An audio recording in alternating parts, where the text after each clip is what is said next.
बँकमध्ये लोनची सिस्टम कशी असते बाबा, तर सगळ्यात अगोदर मित्रांनो 10% जी अमाऊंट असते ना, जसं आता आपला 20 लाखाचा किंवा 22 लाखाचा प्रोजेक्ट असणार आहे, त्याच्यामध्ये 10% जी अमाऊंट असणार आहे ती आपली स्वतःची असायला पाहिजे.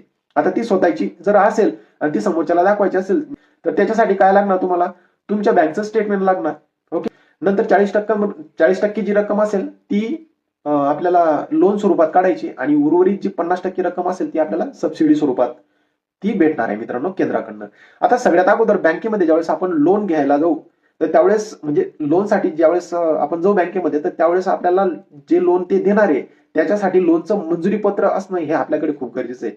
नंतर जर बँकवाले मुकरून गेले, म्हणजे जर त्यांनी नकार दिला तर म्हणजे प्रॉब्लेम होईल, आपल्या एवढा पूर्ण या सगळ्या केलेल्या याच्यावर पाणी फिरून जाईल. तर त्यासाठी बँकचं मंजुरी पत्र हे असणं खूप गरजेचं आहे मित्रांनो. आता एक्झाम्पलसाठी आपण आपला हा प्रोजेक्ट घेणार आहोत.